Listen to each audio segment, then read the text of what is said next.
সন্তানের জন্য বাবার লেখা অসাধারণ এক চিঠি। প্রিয় সন্তান, আমি তোমাকে 3টি কারণে চিঠিটি লিখছি।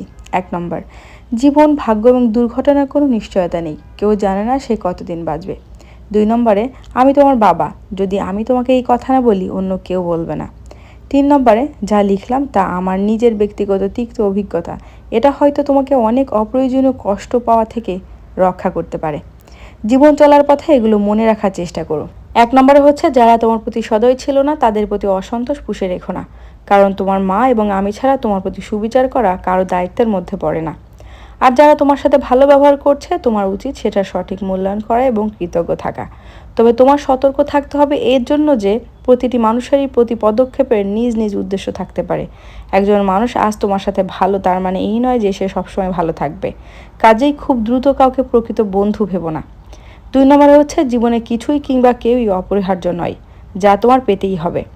একবার যখন তুমি এই কথাটির গভীরতা অনুধাবন করবে তখন জীবনের পথ চলা অনেক সহজ হবে, বিশেষ করে যখন বহুল প্রত্যাশিত কিছু হারাবে কিংবা তোমার তথাকথিত আত্মীয় স্বজনকে তোমার পাশে পাবে না। 3 নম্বর হচ্ছে, জীবন সংক্ষিপ্ত। আজ তুমি জীবনকে অবহেলা করলে কাল জীবন তোমাকে ছেড়ে চলে যাবে। কাজেই জীবনকে তুমি যত তাড়াতাড়ি মূল্যায়ন করতে শিখবে ততই বেশি উপভোগ করতে পারবে। 4 নম্বর, ভালোবাসা একটি ক্ষণস্থায়ী অনুভূতি ছাড়া আর কিছুই নয়। মানুষের মেজাজ আর সময়ের সাথে সাথে এই অনুভূতি বিবর্ণ হবে। যদি তোমার তথাকথিত কাছের মানুষ তোমাকে ছেড়ে চলে যায়, ধৈর্য ধরো। সময় তোমার সব ব্যথা বিষণ্ণতাকে ধুয়ে মুছে দেবে। কখনো প্রেম ভালোবাসার মিষ্টতা এবং সৌন্দর্যকে নিয়ে বাড়াবাড়ি করবে না।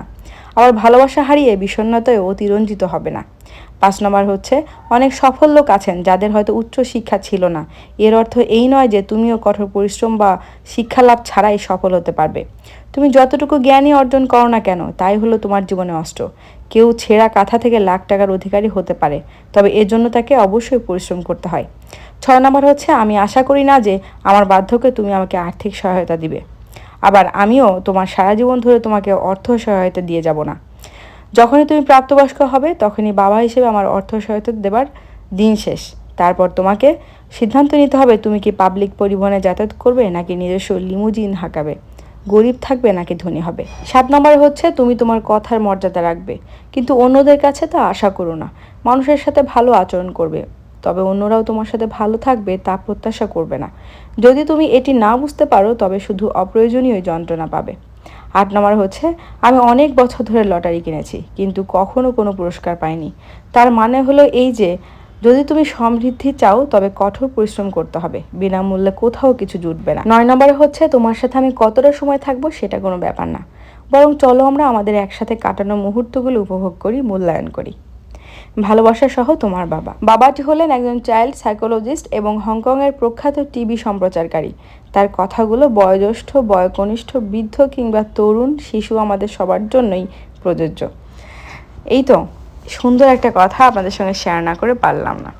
যাই হোক, বাচ্চাদেরকে স্কুল থেকে নিয়ে আসার জন্য রওনা হয়ে গিয়েছি।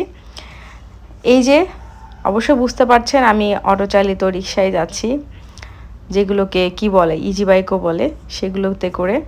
এবং কিছুক্ষণ আগেই বৃষ্টি হয়েছিল, বৃষ্টিতে চারিদিকে পানি পানি হয়ে গিয়েছে। আমার ছেলে মেয়ে ইদানিং যখন স্কুল থেকে ফেরে প্রায় প্রতিদিনই এরকম অবস্থা হয়।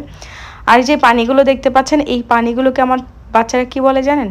আমার একজন বলে যে অনেক এত বড় সুইমিং পুল আমি জীবনেও দেখিনি, আর ছেলেটা বলে অনেক সময় যে এত বড় নদী আমি জীবনেও দেখিনি।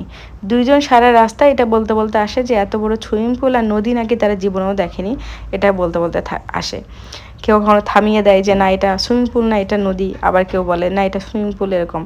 আমি একদিন জিজ্ঞাসা করছি এটা কিসের সুইমিং পুল, বলছে কাদার সুইমিং পুল। এই হলো তাদের অবস্থা।